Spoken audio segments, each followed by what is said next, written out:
G3 news వార్తలకు స్వాగతం. ముందుగా వార్తల్లోని ముఖ్యాంశాలు. భారత్ ఇటలీ మధ్య వ్యూహాత్మక ఒప్పందాలతో కొత్త అధ్యాయం. మోదీ మెలోని భేటీతో ద్వైపాక్షిక సంబంధాల్లో కొత్త దశ. సాంకేతిక రంగాల్లో భాగస్వామ్యంపై కీలక ప్రకటన చేసిన మోదీ. భారత్ ఇటలీ ఒప్పందాలతో కొత్త అవకాశాలపై ఆశలు పెంపు. కుల గణనపై సుప్రీం తీర్పు చారిత్రాత్మకమన్న వీహెచ్. బీసీల అభివృద్ధికి కులాల లెక్కలు కీలకమన్న హనుమంతరావు. కుల గణనకు గ్రీన్ సిగ్నల్ స్వాగతించిన వి హనుమంతరావు.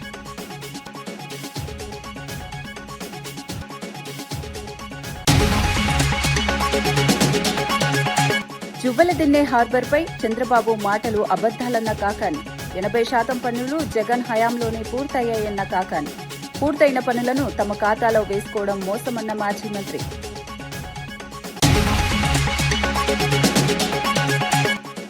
అత్తాపూర్ కిడ్నాప్ కేసులో ట్విస్ట్. యువతి ఇంట్లో సురక్షితం. కిడ్నాప్ అనుకున్న కేసులో అసలు నిజం బయటపెట్టిన పోలీసులు. ఫోన్పే ట్రాన్సాక్షన్తో యువతి ఆచూకీ కనిపెట్టిన పోలీసులు. కిడ్నాప్ డ్రామాగా మారిన అత్తాపూర్ కేసులో కొత్త కేసు. ప్రజల కోసమే జనసేన పని అన్న నాదెండ్ల మనోహర్ వ్యాఖ్య. ఇతరులపై మాట్లాడాల్సిన అవసరం లేదన్న మంత్రి మనోహర్. నాగేశ్వర్ వ్యాఖ్యలు అవాస్తవం అంటూ మండిపడ్డ నాదెండ్ల. ప్రజా సమస్యల పరిష్కారమే లక్ష్యమన్న జనసేన కీలక వ్యాఖ్య. జనసేన పార్టీ ఎప్పుడూ ప్రజల సంక్షేమం శ్రేయస్సు గురించే ఆలోచిస్తోందని పార్టీ పీఏసీ చైర్మన్ మంత్రి నాదెండ్ల మనోహర్ స్పష్టం చేశారు. ఇతర పార్టీలు లేదా వ్యక్తుల గురించి మాట్లాడాల్సిన అవసరం తమకు లేదన్నారు. ప్రొఫెసర్ నాగేశ్వరరావు చేసిన వ్యాఖ్యలు పూర్తిగా అవాస్తవమని మండిపడ్డారు. ప్రజల్లో గందరగోళం సృష్టించే విధంగా తప్పుడు ప్రచారం చేయడం సరైంది కాదన్నారు. ప్రజా సమస్యల పరిష్కారమే జనసేన ప్రధాన లక్ష్యమని చెప్పారు. విమర్శలతో సమయం వృధా చేయకుండా అభివృద్ది కార్యక్రమాలపై దృష్టి సారిస్తున్నామని వెల్లడించారు. రాజకీయంగా ఎవరినీ లక్ష్యంగా చేసుకోవడం తమ విధానం కాదన్నారు. ప్రజల కోసం పనిచేయడమే తమ బాధ్యతగా భావిస్తున్నామని, వాస్తవాలను వక్రీకరించే వ్యాఖ్యలను వెంటనే ఉపసంహరించుకోవాలని నాదెండ్ల మనోహర్ డిమాండ్ చేశారు.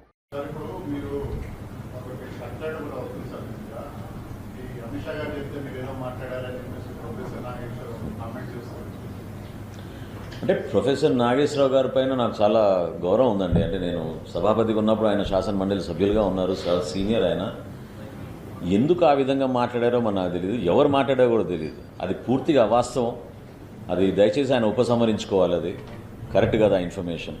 ఎందుకంటే జనసేన పార్టీ ఎప్పుడు కూడా ఆంధ్రప్రదేశ్ రాష్ట్ర ప్రజలు బాగుండాలి, ఎన్డీఏ కూటమిలో మా బాధ్యత, కూటమి మరింత బలోపేతం అవ్వాలని పవన్ కళ్యాణ్ గారు ఎప్పుడు కూడా అహర్నిశలు కృషి చేస్తూ ఉంటారు.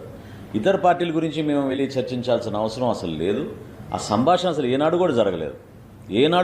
అది చాలా పొరపాటు. అది నాగేశ్వరరావు డెఫినెట్గా అది విత్డ్రా చేసుకోవాలని భావిస్తాను. ఇటలీ చారిత్రక రాజధాని రోమ్ వేదికగా భారత్ ఇటలీ దేశాల మధ్య సంబంధాలు కొత్త దశలోకి అడుగుపెట్టాయి. ప్రధాని మోదీ, ఇటలీ ప్రధాని జార్జియా మెలోని నేతృత్వంలో ఇరు దేశాలు పలు కీలక రంగాల్లో వ్యూహాత్మక ఒప్పందాలు కుదుర్చుకున్నాయి. ద్వైపాక్షిక చర్చల అనంతరం ఇరువురు నాయకులు మీడియాతో మాట్లాడారు. ఈ సందర్భంగా ప్రధాని మోదీ కీలక వ్యాఖ్యలు చేశారు. ఇకపై భారత్ ఇటలీ సంయుక్తంగా రూపకల్పన చేసి అభివృద్ది చేసి ప్రపంచానికి అందించే సరికొత్త విధానంతో ముందుకు సాగుతామని తెలిపారు. रोम को विश्व में इटर्नल सिटी के रूप में जाना जाता है. भारत में मेरी लोकसभा कॉन्स्टिट्यूएंसी काशी, उसको भी अनादि और शाश्वत नगर माना जाता है. जब दो सभ्यताएं मिलती हैं तो बातचीत केवल एजेंडा तक सीमित नहीं होती. इसमें इतिहास की गहराई, भविष्य की दृष्टि और मित्रता की सहजता तीनों साथ दिखाई देते हैं. फ्रेंड, पिछले लगभग 3.5 वर्षों में मुझे कई बार प्राइम मिनिस्टर मेलोनी से मिलने का अवसर मिला है. यह भारत और इटली के बीच करीबी सहयोग और सामंजस्य को दर्शाता है. उनके नेतृत्व में हमारे संबंधों को नई गति, नई दिशा और नया आत्मविश्वास मिला है. मुझे खुशी है कि हम अपने संबंधों को अपग्रेड करते हुए स्पेशल स्ट्रेटेजिक पार्टनरशिप की घोषणा कर रहे हैं। फ्रेंड्स, आज की बैठक में हमने हमारी भावी साझेदारी को और सशक्त बनाने के लिए विस्तृत रूप से चर्चा की। Bharat Italy joint strategic action plan 2025 to 2029 हमारी साझेदारी को एक प्रैक्टिकल और फ्यूचरिस्टिक ढांचा प्रदान करता है। हम इस पर समयबद्ध तरीके से आगे बढ़ रहे हैं। हमारे साझा प्रयासों में द्विपक्षीय व्यापार के 20 बिलियन यूरो के लक्ष्य की ओर तेजी से बढ़ रहा है। भारत में मौजूद 800 से अधिक వరంగల్ భద్రకాళి అమ్మవారిని మంత్రి కొండా సురేఖ దర్శించుకుని ప్రత్యేక పూజలు నిర్వహించారు. అనంతరం సరస్వతి అంత్య పుష్కరాల ఏర్పాట్లపై కీలక వివరాలు వెల్లడించారు. పుష్కరాలకు సంబంధించిన అన్ని ఏర్పాట్లు పూర్తయ్యాయని చెప్పారు. ప్రభుత్వం ఈ మహోత్సవాల కోసం 200 కోట్లకు పైగా నిధులు కేటాయించిందన్నారు. 10 రోజుల పాటు జరిగే ఈ ఉత్సవాల్లో 10 మంది పీఠాధిపతులు పాల్గొంటారని తెలిపారు. భక్తులకు ఎలాంటి ఇబ్బందులు లేకుండా అన్ని సౌకర్యాలు కల్పించేందుకు ప్రత్యేక చర్యలు తీసుకున్నామన్నారు. రవాణా, తాగునీరు, వైద్య సేవలు, భద్రత వంటి అంశాలపై ప్రత్యేక దృష్టి పెట్టామని చెప్పారు. భారీగా భక్తులు తరలివచ్చే అవకాశం ఉన్నందున అధికారులు అప్రమత్తంగా పనిచేస్తున్నారని వెల్లడించారు.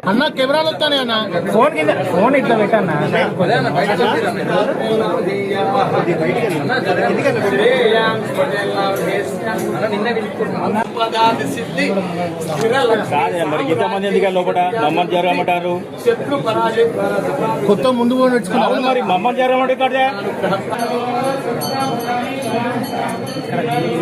చేస్తా ఫోటో రికార్డ్ చేసుకో ఫోటోస్ అవుతుందన్నా నేనే ఆపుతాను మీకు విరిగినప్పుడు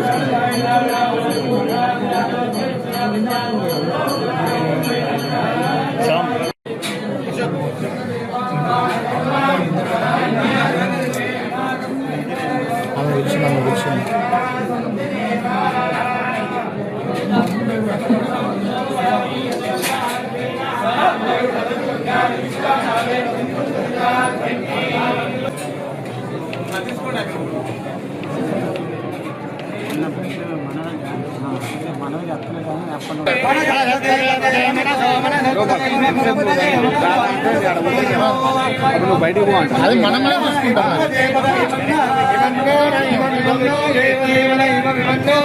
దేవాలయంలో పెద్ద ఎత్తున భక్తులు రావడం, అదేవిధంగా ఈరోజు ఒక ప్రత్యేకత కూడా ఉంది. రేపటి నుంచి సరస్వతి పుష్కరాలు జరుగుతున్న శుభ సందర్భంలో మొదటి స్నానము పొద్దున 5:41 ముహూర్తం రావడం జరిగింది. ఆ సమయంలో మరి పుష్కర స్నానం చేయడానికి కంచి పీఠాధిపతులైనటువంటి శ్రీ శ్రీ శ్రీ జయేంద్ర సరస్వతి స్వామి గారు మరి వేం చేస్తున్నారు. మరి వారు ఒక రోజు ముందే వరంగల్కి వచ్చి ఇక్కడ 1000 స్తంభాల గుడిలో అభిషేకం చేసుకొని భద్రకాళి అమ్మవారిని దర్శించుకొని మరి కాళేశ్వరం వెళ్ళి ఈరోజు రాత్రి అక్కడ నిద్ర చేసి ఉదయం ఆ యొక్క పవిత్ర స్నానం మొదలు పెట్టడం వారితోటే జరుగుతుంది. మరి ఆ కార్యక్రమంలో భాగంగా వారు ఈరోజు వరంగల్ పట్టణానికి రావడం జరిగింది.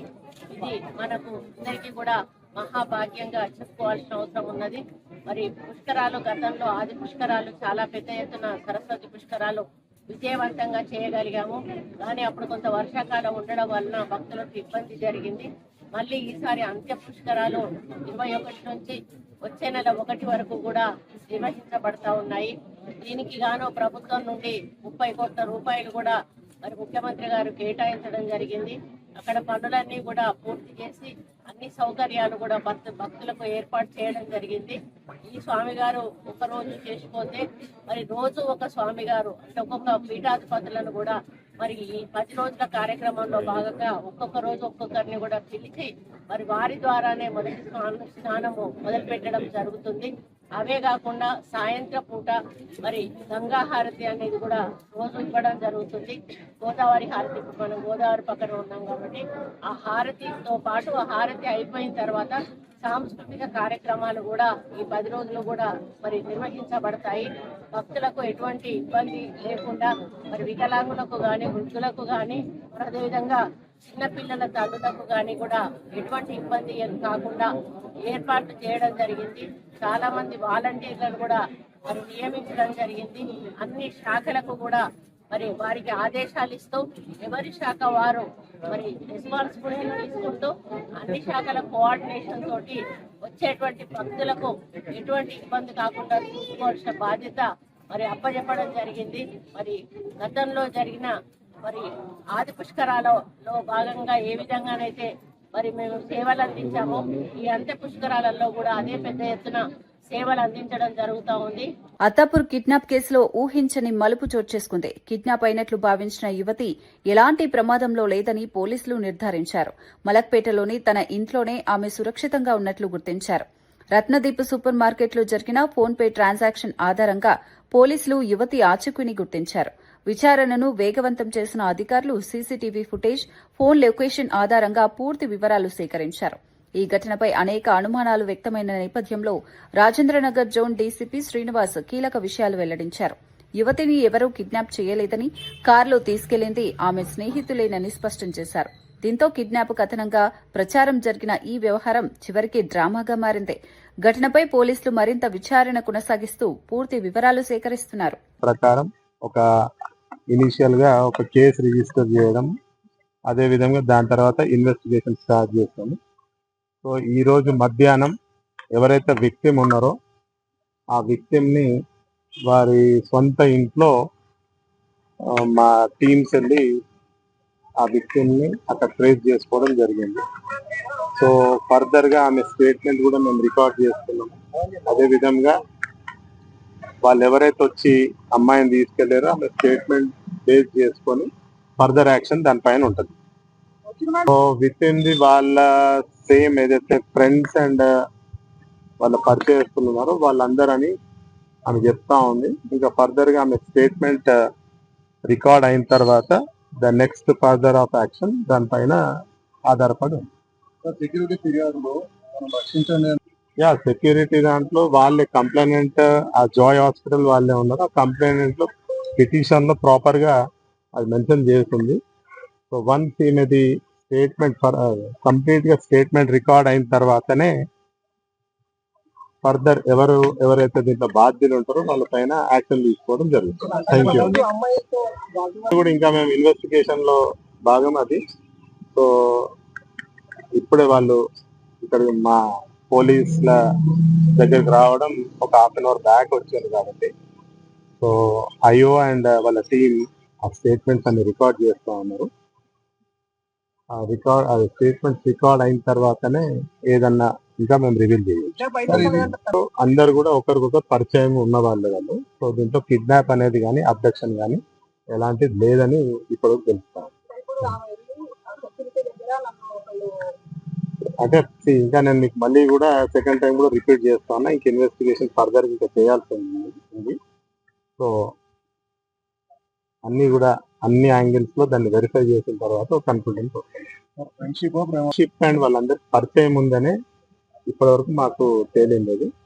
సో అమ్మాయికి ఎక్కడ కూడా ఎవరు కూడా కిడ్నాప్ కానీ అప్డేట్ కానీ ఆర్ ఎలాంటి ఎవరు కూడా ఈమె పైన ఎలాంటి మిస్బిహేవ్ చేసినట్టు ఎక్కడ కూడా దాఖలాలు లేదు. ఇంకా మేము సర్టిఫికేట్స్ కానీ ఏమి కూడా మేము తీసుకోలేము. అమ్మాయి ఏజ్ కూడా మేము ఇంకా అడగలేము. సో మాక్సిమం ఆమె మేజర్ అయి ఉండొచ్చు అని అనుకుంటున్నాం.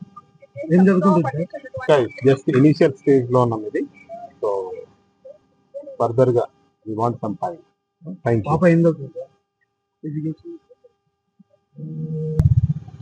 Right, thank you. తమ ప్రాంతంలో కేంద్ర విద్యాలయం ఇంటిగ్రేటెడ్ స్కూల్ ఏర్పాటు కోసం ప్రభుత్వం కీలక నిర్ణయం తీసుకుందని ఎమ్మెల్యే అడ్లూరి లక్ష్మణ్ తెలిపారు. గతంలో రైతుల ప్రయోగాల కోసం వినియోగించిన విలువైన ప్రభుత్వ భూమిని విద్యాసంస్థల ఏర్పాటుకు కేటాయించేలా ప్రభుత్వం చర్యలు చేపట్టిందన్నారు. సీఎం రేవంత్ రెడ్డి, మంత్రి ఉత్తమ్ కుమార్ రెడ్డిలు ప్రత్యేక జీవో జారీ చేసి నిబంధనల్లో సడలింపులు తీసుకొచ్చారని వెల్లడించారు. భవిష్యత్ తరాలకు నాణ్యమైన విద్య అందించడమే ప్రభుత్వ లక్ష్యమన్నారు. విద్యారంగ అభివృద్దికి ప్రభుత్వం ప్రాధాన్యత ఇస్తోందని చెప్పారు. ప్రాంతీయ అభివృద్దితో పాటు విద్యార్థులకు మెరుగైన అవకాశాలు అందించేందుకు ఈ నిర్ణయం ఉపయోగపడుతుందన్నారు. విద్యా సంస్థల ఏర్పాటుతో స్థానిక విద్యార్థులకు ప్రయోజనం కలుగుతుందని ఆశాభావం వ్యక్తం చేశారు. ప్రధాన ప్రతిపక్ష నాయకునిగా ఈరోజు మాజీ ముఖ్యమంత్రి కేసీఆర్ ఒక్క మాట అనుకుంటా,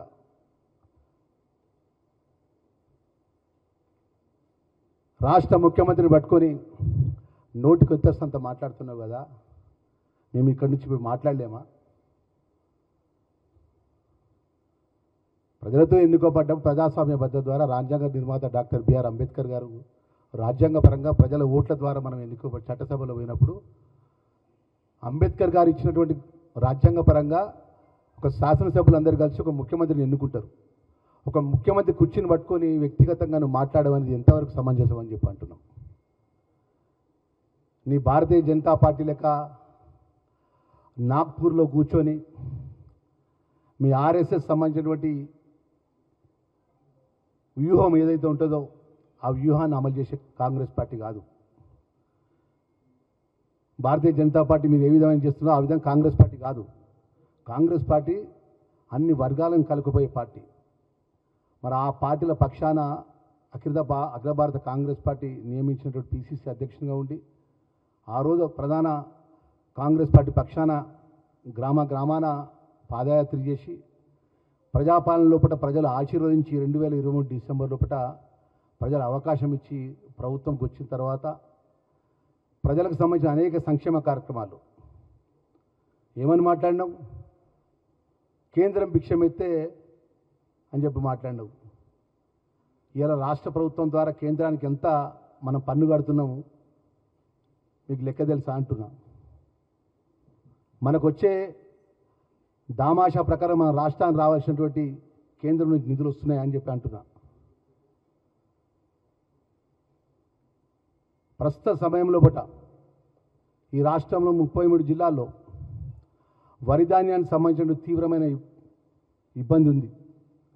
పెద్ద ఎత్తున వరి దిగుబడి వచ్చింది. కేంద్ర ప్రభుత్వంలో బాధ్యత గల మీ కేంద్ర మంత్రులు కానీ పార్లమెంట్ సభ్యులుగా నువ్వు కానీ ఎఫ్సిఐ గోడాంలో 2 నుంచి 3 పంటలు గోడాంలో నిండిపోయి 33 జిల్లాలు నిండిపోయినటువంటి ఆ వరి ధాన్యాన్ని కేంద్ర ప్రభుత్వం ద్వారా కొనుగోలు చేసే ప్రయత్నం చేసినవా నువ్వు అంటున్నా. భారతదేశంలో తెలంగాణ రాష్ట్ర రైతాంగం అంతా మన రైతాంగం కాదా? మన అన్నదాతలు కాదా? పార్లమెంట్ సభ్యునిగా మీరు ఎందుకు కులగణనపై సుప్రీంకోర్టు ఇచ్చిన తీర్పును బీసీ సంక్షేమ సంఘం అధ్యక్షుడు ఎంపీ ఆర్ కృష్ణయ్య చారిత్రాత్మక నిర్ణయంగా అభివర్ణించారు. ఈ తీర్పు కేంద్ర ప్రభుత్వం బీసీల విజయమని పేర్కొన్నారు. వెనుకబడిన వర్గాల అభివృద్ది కోసం కులాల వారి లెక్కలు తప్పనిసరి అని కోర్టు గుర్తించడం కీలకమన్నారు. కేంద్ర ప్రభుత్వ నిర్ణయాన్ని వ్యతిరేకిస్తూ దాఖలైన పిటిషన్లను కొట్టివేయడం సరైన చర్య అని అన్నారు. బీసీలకు రాజకీయ సామాజిక న్యాయం అందించాలంటే ఖచ్చితమైన గణాంకాలు అవసరమని స్పష్టం చేశారు. భవిష్యత్తులో విధానాల రూపకల్పనలో ఈ తీర్పు కీలక పాత్ర పోషిస్తుందన్నారు. ఈ నిర్ణయం ద్వారా వెనుకబడిన వర్గాలకు మరింత ప్రాధాన్యత లభిస్తుందని ఆర్ కృష్ణయ్య ఆశాభావం వ్యక్తం చేశారు. జనగణన సెన్సస్ డైరెక్టర్ రాశారు. దీంతో కొందరు అగ్రకుల సోదరులు కులగణన చేయొద్దు అని చెప్పి సుప్రీంకోర్టు పోయారు. పోతే వాదోపవాదాలు చాలా జరిగినాయి. సుప్రీంకోర్టులో కేంద్ర ప్రభుత్వం గట్టి వాదన వినిపించింది. కులగణన చేసినట్టయితేనే సమాజంలో ఈ భారతీయ సమాజం కులం పునాదుల మీద నిర్మించబడ్డది. పేదరికము, అవిద్య, ఉద్యోగము, అధికారము, డబ్బు, సంపద, గౌరవం ఇవన్నీ కూడా కులాన్ని బట్టి నిర్ణయించేటటువంటి సమాజం భారతీయ సమాజం.